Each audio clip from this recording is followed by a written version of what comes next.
Today we are visiting Brother Rahim Green. Rahim Green has a very interesting story with Egypt. We're going to go to him and listen to his story and find out how he took his journey to Islam. Please come with us.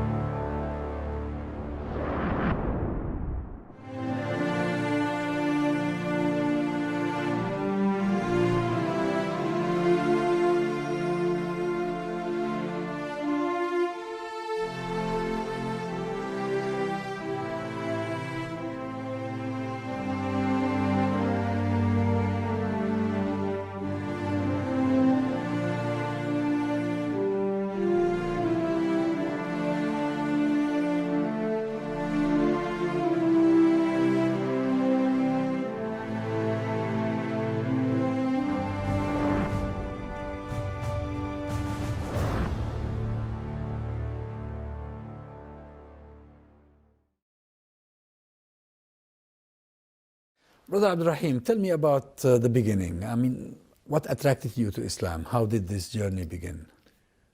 Well, it's a bit interesting since when my father, when I was about 10 years old, my father was posted to Egypt. He was working for Barclays Bank International. So it was Sadat's open door policy had started. So my father went to do a combined effort with Bantu Care.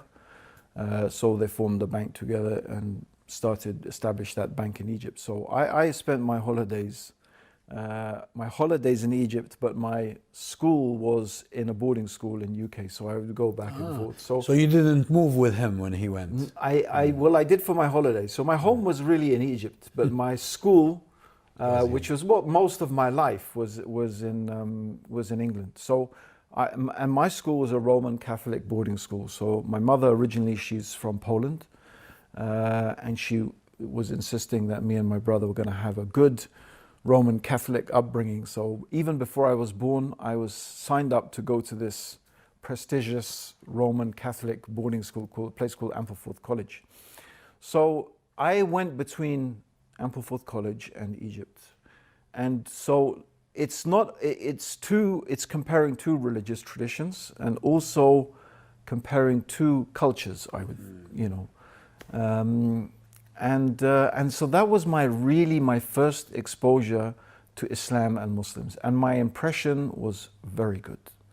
From the religious point of view, I would see our cook. We had a cook. His name was Ibrahim, very humble man. In Cairo. In Cairo, always was dressed in his galabiya, very humble, very kind, very sweet, very soft, very gentle. I never, you can't imagine him even shouting. Yeah, and he was so kind to me and my brother. Really, I could tell you amazing stories. But seeing him pray, he used to pray always his prayers. He would put his prayer mat in the kitchen. When the adhan came, he would say his prayers. Sometimes we'd go in looking for, Coca-Cola or Silamoon or something, and Ibrahim's praying. You have to wait till.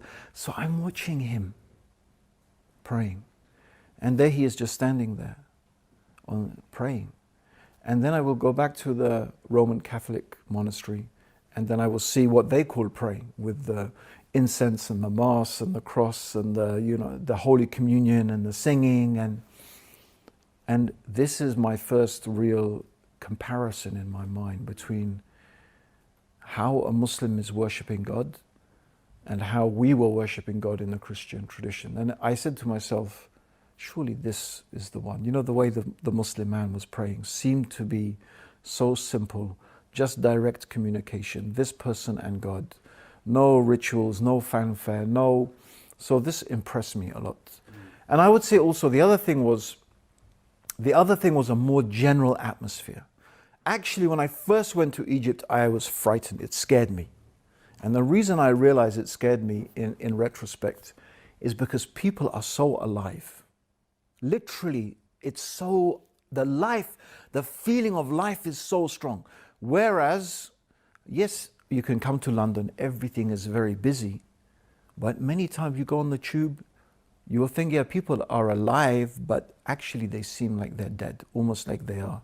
I call it the land of the living dead. Each to himself. Yeah. And even like people don't, so I think this vibrancy, it scared me in the beginning, but then I began to really appreciate. Now, one of the things that amazed me, now my father, as a businessman working in Egypt, he found this frustrating.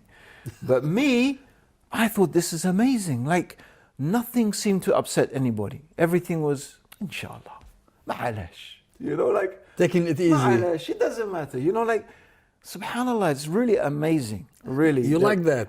Some people don't like it. No, but I can understand if you're trying to do business or, you from the viewpoint of the Westerner who wants everything controlled. I want this at this time. I want this to happen then, But from my point of view, as a confused young man, very disenfranchised with many of the things about Western life, seeing this attitude of not being worried, not being bothered, everything was, if Allah wills it. It was, this idea of having this complete faith and trust in Allah, that whatever's going to happen, it's going to be okay because God is going to look after everything. I found this because it doesn't exist. You don't find this. Even in the Roman Catholic monastic school, you don't find this. But I found this so these were things that had a very, very big impact on me. But I think the one thing that had the biggest impact was in my last few months when I was in Egypt. I was working. How old were you? Oh, now I'm 19. So we moved when I was 10, left when I was 19. This was my last year. I had a gap year between finishing A-levels, going to university. And I got a job working on a tugboat in the Red Sea that was servicing oil rigs. And it was a company that my father had helped set up. Anyway, to cut the long story short, I'm sitting one day having food and not the captain, but the one below the captain. The captain was German. The vice captain, I know that you don't call him vice captain, but the second in command. Maybe the assistant? Yeah, I don't know. There's a special name, a special nautical term, I don't know. But the second in command of the ship, he was Egyptian and very well spoken. He sat down with me and started asking me about what's my religion. So I'm telling him I'm a Christian, and he said, what do you believe? And so anyway, we had a long conversation. It's going on 45 minutes. And I'm telling him about Jesus and the Trinity, and he's asking me all these very clever, I only know it afterwards that what he was doing. He was asking me all these very clever questions. So when I was trying to explain to him, so he says, so how many gods do you believe in? Do you believe in one God or three gods? No, there's one God. The Father is God, the Son is God, and the Holy Spirit is God. But it's not three, it's three in one. So he said, well, what does that mean? So we had this discussion going on and on. In the end, he says to me, so you believe that Jesus was God? I said, yes. And he said, and you believe that Jesus died on the cross? I said, yes. So he said, so you believe God died? When he said that, shocking. Exactly the right word. Shocking. I was shocked. Maybe I didn't show it, but inside myself, I was like, no, I don't believe that. I don't believe that you can stick God on a cross and kill God. I realized that it was logically ridiculous. And I think that was probably the day that I stopped really being in any way, sense, or form a Christian.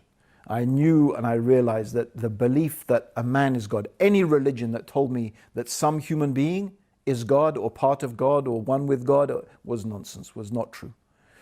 And I think that was, in a sense, prepared me for the most important thing was when I read a translation of the Quran. Did you have that conversation in English or in Arabic? Yeah, in English. My Arabic was still is so not he very was good. He was quite educated. Yeah, yes, very, very much. To conduct such definitely. a theological discussion with definitely he was, and very psychologically clever. He didn't attack me. He didn't attack my religion. I don't even remember him discussing much about Islam. And this is actually, from a point of view of understanding how to give da'wah, you can't really convince someone, especially a Western person, who has a feeling of great superiority. Unless you make him realize or her realize that there's something fundamentally wrong with what they believe, they will never, what you say about what you believe will just go it will bounce off them because they say, who are you? You're just a savage. You're just a, you're just a backward person, right? I'm sorry to say many people, more than you imagine, think like that. But if you can make them think, wow, there's something wrong with my belief system, then you've opened the door a little bit, to put what you have to say. He was very clever. So that triggered the conversion. It triggered a whole process of thinking and searching. And I mean, I had Over how long? To be honest, since I was 14 years old, I was searching. I was not happy. Not happy with Christianity, not happy with Western life, not happy with the narrative that my life was supposed to get a good degree, get a good job to earn money so my children could, go back to the same school. I thought there must be more to life than this. This can't be. So despite having a very well-off background, I wasn't happy. And this was really what drove me, the existential questions, they call it existential anxiety. What is life for? So even when I was a teenager, a young teenager, I was still thinking about these things. But, it's that type of conversation and that experience I had, those experiences I had in Egypt. I was only 10. So that had a very big impact on making me question even more deeply and look. So I looked through different religions, Buddhism. I practiced Buddhism for a bit. I did a lot of yoga and meditation and looked into different spirituality and spiritual traditions. And funnily enough, I never thought of looking at Islam. I don't know why. and I think one of the reasons was because at the time, the Iranian Revolution had happened. And my image of it, now this is the crazy thing, despite the fact that the people I knew who were Muslim were the nicest people I ever met in my life.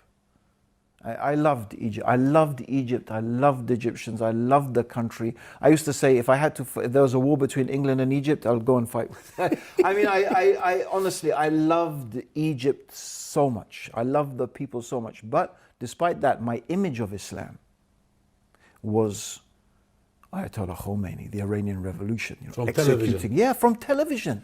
This is the power of the media on people's minds, how it can control and manipulate them. Even when the reality of the TV is almost more than the reality of an actual experience, living. It's someone needs to do some study on this. So now we're in the mid 80s now. Yeah. When that conversation happened. Yes. Yeah. And what was the process afterwards? Well, the process was more thinking, more looking, and I reached a conclusion.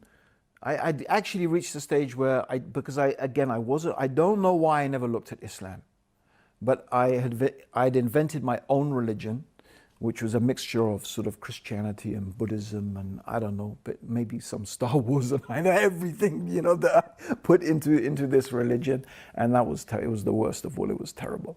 And then I thought, that's it. I gave up. I said, forget religion. I just need money. I need to make more money. And the crazy thing is that what made me pick up the Quran was nothing to do with religion. It was to do with money. I wanted to think, how can I make the most money in the easiest way? So I started thinking, being a historian, I started thinking of history. I thought of the British and the Industrial Revolution. I said, that's too much hard work. The Americans, too much. The Japanese, all they do is work. And I thought, those Saudi Arabians, they've been sitting on their camels for thousands of years, going Allahu Akbar. They did no work, did absolutely nothing, and they've got all this money. I said, that sounds like, this sounds good. And you thought it was because of their religion? I just thought, okay, so what's their religion? Okay. I didn't think it's because of the religion, but I thought, okay, I'm going to study this. Who are these people? Let me study. So the first place I thought to look is their religion, right? So I thought, okay, what's their religion? Oh, Islam. Oh, Quran. I know the Quran. Okay, so then I went down to W.H. Smith's. I took a translation, Penguin Classics translation of the Quran, and I started to read this translation. And that was it. For me, after 1 week of reading it, I knew this book is from God. I knew it. I actually remember the moment. I was going from Clapham Junction over the river to Victoria train station. I remember the moment looking out on the River Thames, looking back and saying, if I've ever read a book that's from God, it's this one. SubhanAllah. Yeah, and that was it. That was the real change. Then I knew that I had found the truth. I had discovered what I'd been looking for, and this was it. Well, luckily you thought of the Quran, because if you kept it to the Saudis or any Arabs, Yeah. you would probably have been deterred from from looking into Islam. Yeah, maybe. Who knows? They like Muhammad Asad said, Alhamdulillah, I found Islam before. Yeah. But I wouldn't say that. Honestly, my experience, I didn't know any Saudis anyway, but my experience of the Egyptian people was a very, very good, positive experience, like overwhelmingly good. Friendly, people laughing, joyful people. So my experience of them was very good, alhamdulillah. Now, you've decided to enter into Islam. Yeah. What was your family's reaction? To be honest, it was very tough. So it's very easy to enter into Islam, but to change your life, and Islam is a whole different way of life, because the whole focus of your life is your connection with Allah. How can it not? If you're praying 5 times every day, it means the whole center of your life is going to be this connection with Allah. It forces you to break everything and to turn to Him and have that connection with Allah subhanahu wa ta'ala. So I found this, to be honest, very difficult. It's a very big shift from doing a bit of yoga and a bit of meditation and, when you feel like it, to actually a disciplined spiritual practice. And that's what really I found really hard, and giving things up and stopping my, my crazy, my jahiliyyah, my wild life, But alhamdulillah, I got there in the end. It was tough. I went through some big tests, but alhamdulillah, I got there in the end, because at the end of the day, my heart was just not happy. I was so miserable. That was it. That was the real thing. I was miserable because I knew I'd found the truth, but I wasn't following the truth that I had discovered. And that's the worst place to ever be. That's the worst place to be. Now, as you said, because Islam is a way of life and it shows on a person, it affects his relations with everybody that's around him. Well, with my parents, so this is why I was getting to the point that there's a different. Now, they knew I was Muslim in the sense that I told them I'd become Muslim, but they didn't take it seriously, because I said I'm a Muslim drinking alcohol and eating pork, and like nothing changed about me. It was like a philosophy, But when I started to pray, and when I started to change my diet, and when I stopped drinking alcohol, and I stopped doing, things that I changed everything. When I finished with my girlfriend, and so then it's like, okay, well, you're crazy now. And it's strange, because my parents had Muslim friends from Egypt. They had people, until that time they had people. Yeah, but it's okay if it's the other. Yeah. So see, to be fair, my parents are quite open-minded. My father passed away. Alhamdulillah, 10 days before he died, he took his shahada. Alhamdulillah, yes. Alhamdulillah, after years and years, alhamdulillah. That was really great. Alhamdulillah. There's a video you can see, people can see on YouTube. If they search, they will find it, about how my dad took his shahada. And so, but my mum still, she's, Catholic, and still very, she's slowly, maybe, who knows, Allah guides who He wants to guide. But at that time it was tough. They were not accepting it, They accepted it because they're liberal, they're Western liberal, it's like what you want to do with your life is your business. But they were not happy. What about the rest of your life? I mean, you probably had colleagues, friends, acquaintances. I really found out who my friends were. I found out. People I thought were my friends, they didn't want to know me. But there were other people who did not change one single bit in their attitude towards me. So I have to say, my brother, alhamdulillah, we still have really, he never really changed. Maybe a little bit, but nothing, nothing really bad, I would say. And a few of my friends, alhamdulillah, didn't change at all. But most of the people, apart from my family, I would say generally are very good. Alhamdulillah, I didn't have a problem with my half-sisters and my nieces, my nephews, my cousins. No one really had a big issue. But some of my friends, in the end of the day, look, they were my friends because we used to drink alcohol together, and we used to do haram things which I wasn't doing. When I wasn't drinking anymore and going to parties anymore, what's the common interest? You thought you were friends for something else, but you realized then, no, it was just these silly things. That's not friendship, really. you know. So I didn't lose anything when I lost them, if that's all the... Now, when you started practicing Islam, you were here in England? Yes, yes. Was it helpful on the part of the Muslim community, or you didn't have any connections? Because I've heard some people say that initially they feel lonely, they feel isolated. I went straight to the London Central Mosque. This is the only place I knew there was a mosque. In Regent's Park. In Regent's Park. I didn't know any other place. I didn't know that even if there was another mosque in London. I knew the London Central Mosque. I'd driven past it so many times. I knew, okay, I know there's a mosque there. I went there, alhamdulillah, straight away I found some good people. I made friends with them. They were very good to me. And I had, from the beginning, alhamdulillah, I had some very good, mostly Moroccan friends, Moroccan, Algerian. But I had friends from everywhere, alhamdulillah. And most of the people that I met there and the friends I made were, you know, really, really good and looked after me and were very kind, you know. So I was very lucky that way. I won't say I haven't had bad experiences. You know, I've gone into masajid, in Birmingham, for example, years ago I went into a mosque and, you know, this kid says, what are you doing here? You know, he said, I'm a Muslim. He said, oh, you can't be a Muslim, you're a gura, which means like, you know, it means you're a white man, you know. You can't be a Muslim, you're a white man. So I've experienced, you know, stuff like that.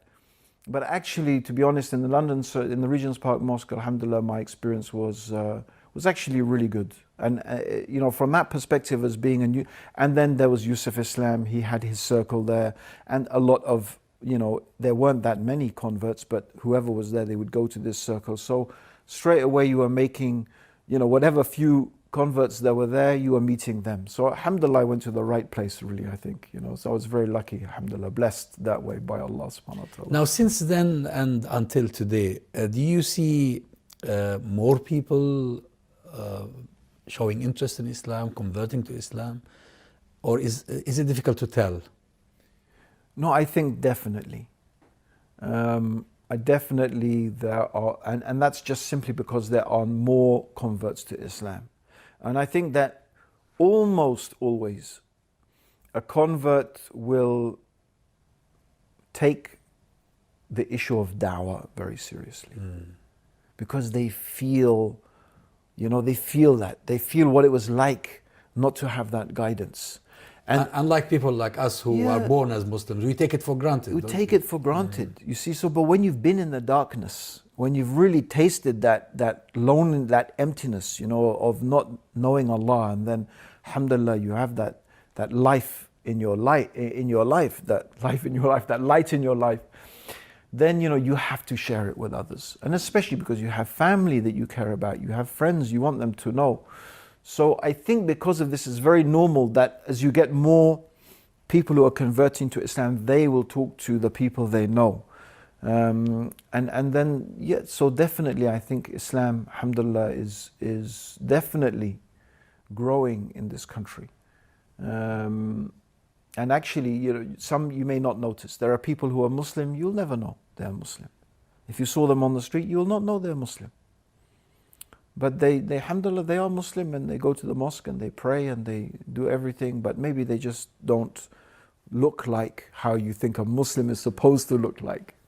So yeah, alhamdulillah. Well, this issue of a Muslim is supposed to look like something, that's really a cultural thing. It is. It's not and really... I used to walk around for years in a thobe and a turban, and I even had a stick, you know, and sandals, and like Moses. Yeah, really. You know, you know, so yeah. I look at it as a stage. Alhamdulillah, to be honest, it helped me in a way. In a way, it helped me because it sort of forced me to separate myself a bit, and maybe I needed that in the beginning. If I was too, like I said, you can't walk into a disco with well, you probably can, but you can't walk into a disco with a thobe and a turban, and, you know, you're not going to do it. You know, it means it creates that little bit of a barrier between you. So, yeah, for years I was. And there is this urge to have one's unique identity. Yes. In the beginning, isn't it? Yeah, it's like you are trying to forge a different identity, and it's a struggle to find. It is, and I suppose in many ways I'm still, having that struggle. But it's a struggle lots of people have. I mean, across the board, people have struggled with their different identities, whether it's cultural identities, religious identities, sexual identities. You know, people are all struggling with these things. I think it's one of the big challenges of modern life and modern society, is that we don't have one clear-cut identity anymore. So many people are, you know, struggling with many things. So, and that's the problem arises when we are told you have to choose, and you cannot really make a choice because it's rather complex. I like this, the documentary makers, Panorama, they were interviewing me once. They said, you know, are you British or are you Muslim? I said, you know, the Prophet Muhammad is like asking the Prophet ﷺ, are you Arab or are you Muslim? Are you Meccan or are you Muslim? I mean, it doesn't mean anything. It's like, I'm British and I'm Muslim. And you can be British and be Christian. Why? Exactly. So I'm British and I'm Muslim. I don't look at that as a conflict. The two things can come together. Why can't they come together? Although we have to understand that there is a drive amongst certain right-wing, extreme right-wing, white supremacist, Christian supremacist groups to link national identity with religious belief. So this is happening in Europe strongly now. You know, and there are some places in Europe that in order to be of this country, you must be a Christian. If you're not Christian, it's like you're a traitor. You're not only left the religion, you've left your national identity as well. So there is a strong movement to link those two things. It's something we have to be careful of, I think. Well, Brother Al-Rahim, it's been a great pleasure to talk to you. It's been a pleasure, Doctor, to Thank you very much. and to meet you. MashaAllah, a big pleasure. Thank you. Jazakallah khair.